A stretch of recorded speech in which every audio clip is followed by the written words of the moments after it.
All right, so I'm Brenton. I'm a prototyper in the eBay Mobile Innovations Lab. A few months ago, I was given a task. If you're going to design the online store of the future using the most cutting-edge technologies available today, what would you do? How would you build it?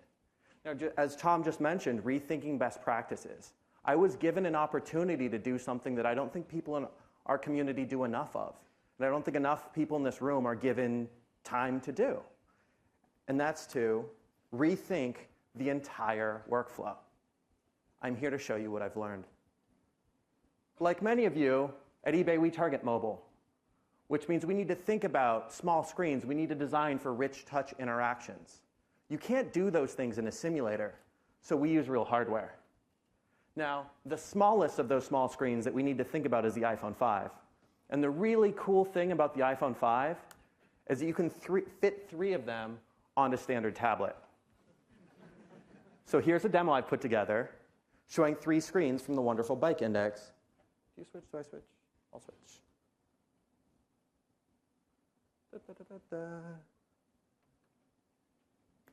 Green one? Green one. There we go. OK, cool. I've clearly done this many times. All right, so this is the bike index. The first thing you're going to see is that if I hit refresh here, that drawer is going to close. That drawer is just React state. It's not actually part of this web page. And because conference Wi-Fi, it might take a second. But when it comes up, you'll see that my drawer is now closed. So I'm going to open this just to show there's nothing up my sleeve. This is actually a live demo. I am going to change all the colors on this presentation. So someone decided, blue and white. No, we'd rather be white and blue, so we're going to change those the other way. And it refreshes in real time. Now, you're probably thinking styles are easy, right? They're deterministic. You can't screw anything up by replacing the styles in real time. But this entire page, every iframe, the whole thing is rendered in JavaScript. And you probably know that it's not a good idea to replace your code in real time, especially during a demo in front of 400 people. So I'm going to try it. If you look in that drawer, you see Avocado and Fisher. They're both floating over the images. I'm going to move them into the edit bar down below, and the model of each of those bikes is going to appear. Boop, there it goes. So that's the whole demo, yay.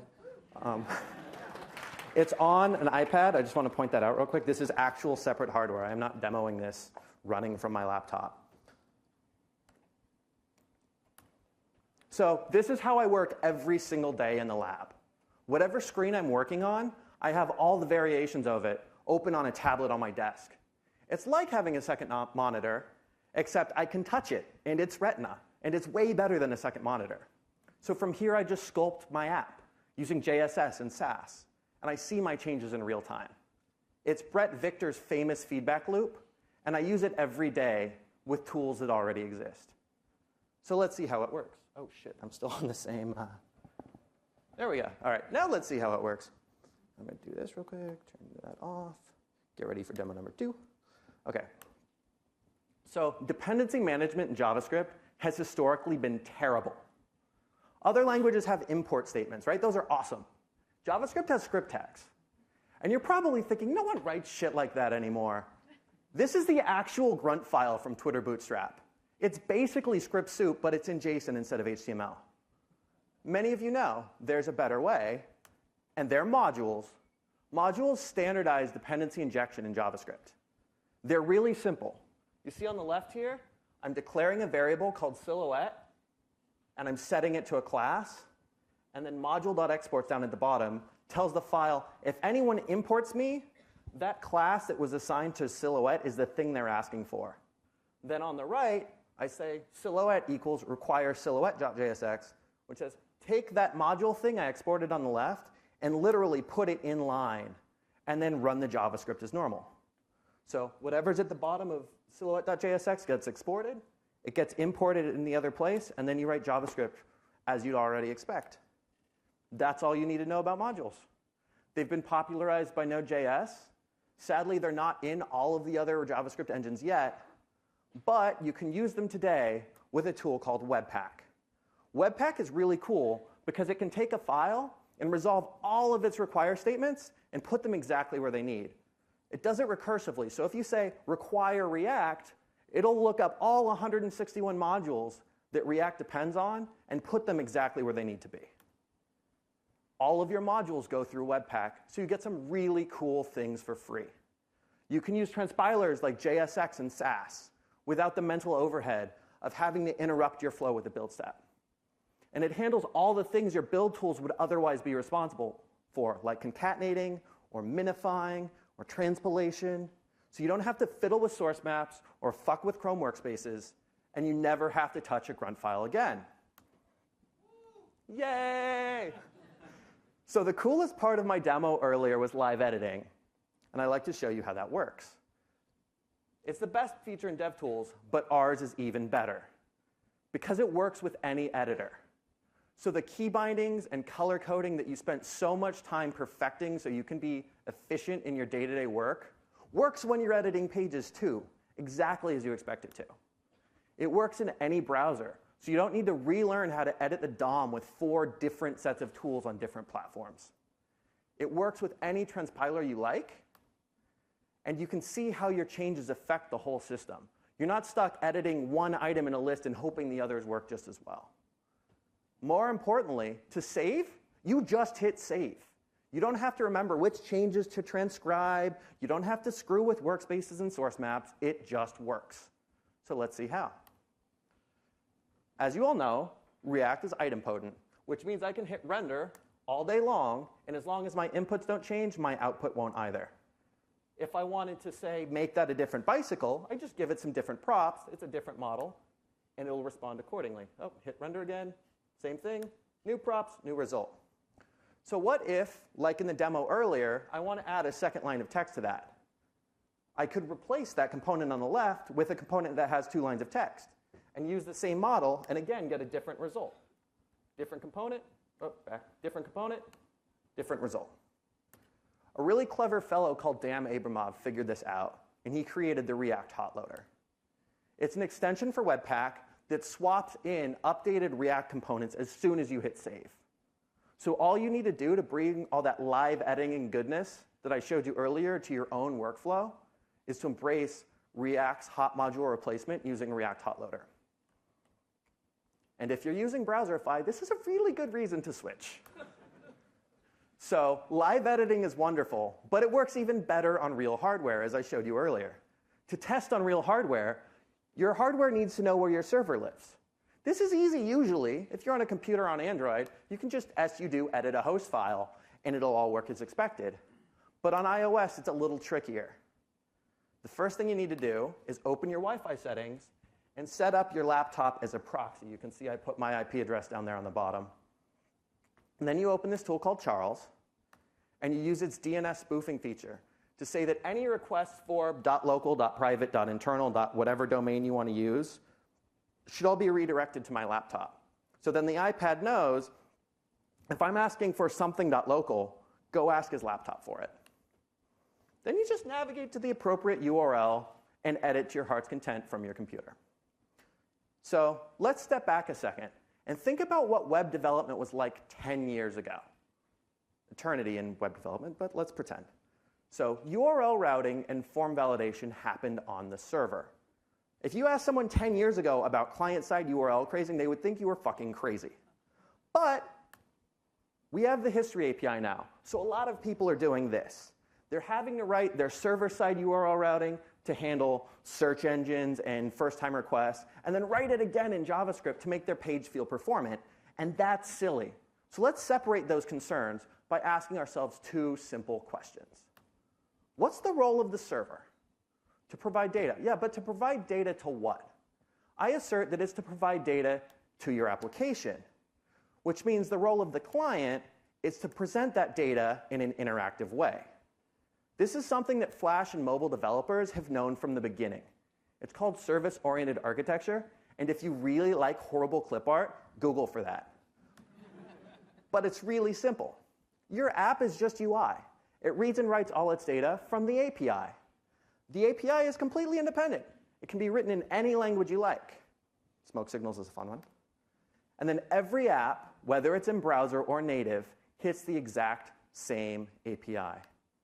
It lets you use the same JSX codebase on the server and in the browser, and a similar one as we saw earlier on your device. But there are still some subtle differences. Titles are rendered in HTML on the server, but they're rendered in JavaScript on the client. When someone clicks a link, the browser should respond immediately on the client because it can keep adding new data as that data arrives. But because the server only gets to respond once, it has to wait until it has all of its dependencies pulled down. It's fetched all the data from the server before it can make its response. And finally, the server is request-oriented, and the client is session-oriented. On the client, the user state is effectively global. If you have a shopping cart, it's your shopping cart. It's not his shopping cart. But on the server, I wouldn't want to get a request from Carl to add mustache wax to his basket and put it in on his basket too. That wouldn't be OK. So there are still some things we need to work out to use the same code base in both places. And that's why I've created ambidex. Ambidex lets you focus on creating your app without worrying where it will be rendered. It knows that the first render should happen on the server and that every subsequent render should happen on the client. In other words, when someone visits your page, they can click any link they like without hitting your server. It'll render using the data it already has, and it can go fetch any new data it needs from the API without adding load to your server. It accomplishes this by connecting together a whole bunch of other fantastic libraries, many of which have been written by the people in this room, into a simple, consistent API. Just tell it where to find your routes and how to get your data, and it'll take care of all those pesky differences we spoke about earlier. It also makes it this easy to enable live editing, which is reason by itself to give it a try. So ambidex has been incubated at the eBay Mobile Innovation Lab, and I'm super excited that they've allowed me to open source it here today. So let me tell you what you need to know. It's experimental, seriously experimental. 6 months ago, it didn't exist. It needs a test suite. It hasn't been tested in production. There's still some work to be done on it. But it's the basis of every single web activity we undertake in the lab. I literally use it every day. So it's not production ready yet, but it's definitely something we're working towards. This workflow will change the way you write web applications. We're developing it in the open so the community can share ideas and best practices around being insanely productive with React. So please experiment with it and share your feedback. It's available today on NPM and GitHub. So I know we've covered a whole lot in these last 15 minutes. Let's review, and then I'll open it up for questions. Break your app into modules and deliver them to the browser in React in real time with React Hot Loader. Test on real hardware with Charles, where you can see 3 variations at the same time on your tablet. If the server is just an API, then every client can share the same code base. And ambidex will set all this up for you. But there's one more thing that we forgot to put on the list. When you use DevTools to do live editing, you can only edit on one device, one browser tab at a time. With ambidex, with React Hot Loader, you're not bound by that limitation. You can test on all your different devices at the same time, which is really useful to do. There are about 350 people in this auditorium today, and I have no idea how many connections Webpack Dev Server can handle, but I would like to find out. So pull out your phones, really pull out your phones. Join the Ultimate Workflow Demo Wi-Fi network. The password is use ambidex, surprise.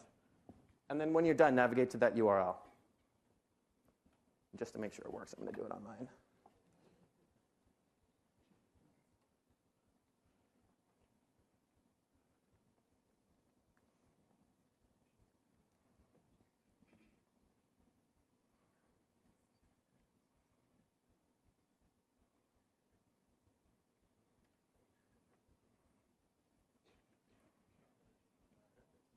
Before we set up, I was doing my conference Wi-Fi God's dance, so I think we're OK. I hope we're OK. Still waiting for it to load. Why am I still waiting for it to load?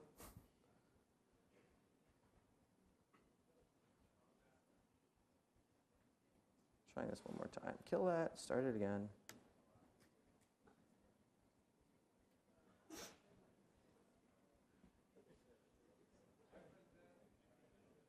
The Wi-Fi doesn't work? All right. Wrong password. We're fixing that right now. It's working? It's working for some people, not others. Yeah, I think 200 people can fit on this update. We'll find out. Why is this? Did it switch Wi-Fi networks on me? Of course it did. Silly Wi-Fi.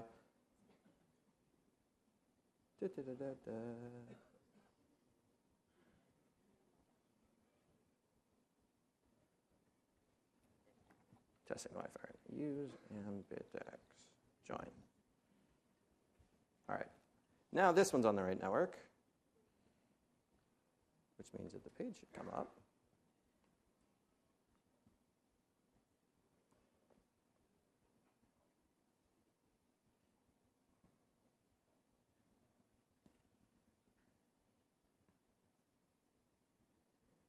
Why is this not doing what it's supposed to do? I mean, that's one possibility. Well, demos aren't fun if you don't break a couple of them. Can I tell this it's okay? Proxy settings, proxy settings, proxy settings. Options. Let everybody on.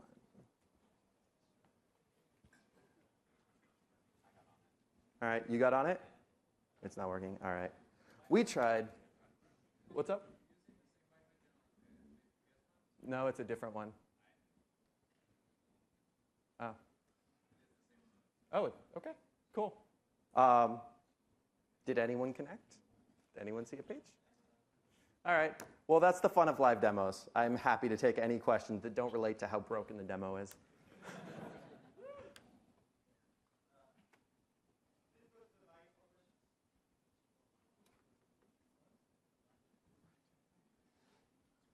Oh, yeah. If you have questions, please go to the mics. Does anyone have questions? Maybe, maybe not. Oh, we have a question. Sure, I'll ask a question. We've actually been working on a similar sort of server-side, server-client rendering thing. I'm wondering how you dealt with server-side singletons, globals. Like, what do you do to encapsulate scope? You sort of gestured at it earlier. So let me go back to that slide real quick, and I can explain that. This one right here. So what I realized is that if you think about what a URL does, a URL tells the server what data it should be displaying, right? The only thing Google knows when it tries to index a page is what URL it's at, which means anything you want Google to know needs to be serialized into that URL. So you can reverse that and say all the data that this view depends on should be able to be determined by that URL.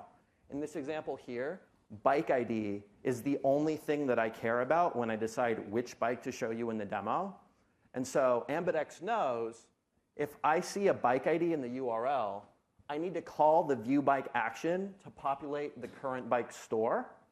And I also know that for the purposes of this demo, I always need to know the user's bikes and the stolen bikes, so I'm going to get those too. And then I just wrap them all in promise.all, and when that promise resolves, you know that it's safe to render the page on the server, whereas on the client, to make it feel really snappy, sometimes those stores are empty when you render. And you need to be able to handle that in your components and say, if I don't have data, show a loading screen or do something not broken. But on the server, I will not render unless I have this data. Any other questions?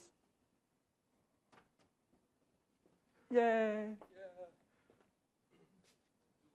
This is a follow-up to that question, actually. So things that aren't encapsulated in the URL, for example, user authentication, like who am I? So what are my bikes? How does that global state get handled? So this is the part where I'm going to remind you that it's experimental. Right. Okay.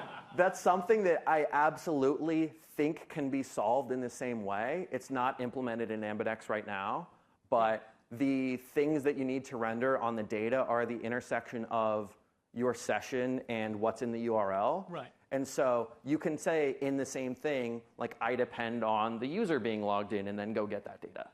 Not yet, but maybe 6 months from now. So the service-oriented architecture is pretty awesome, but it sort of has a difficulty because you fetch everything on the server to prepare it for the client. And then all of this data that you've loaded on the server, the client also needs to go run and get. So do you have a way of sort of serializing the stores from the server to the client so the client doesn't have to go and fetch the API calls again? Yeah, so the convention we're using right now is based on Reflux.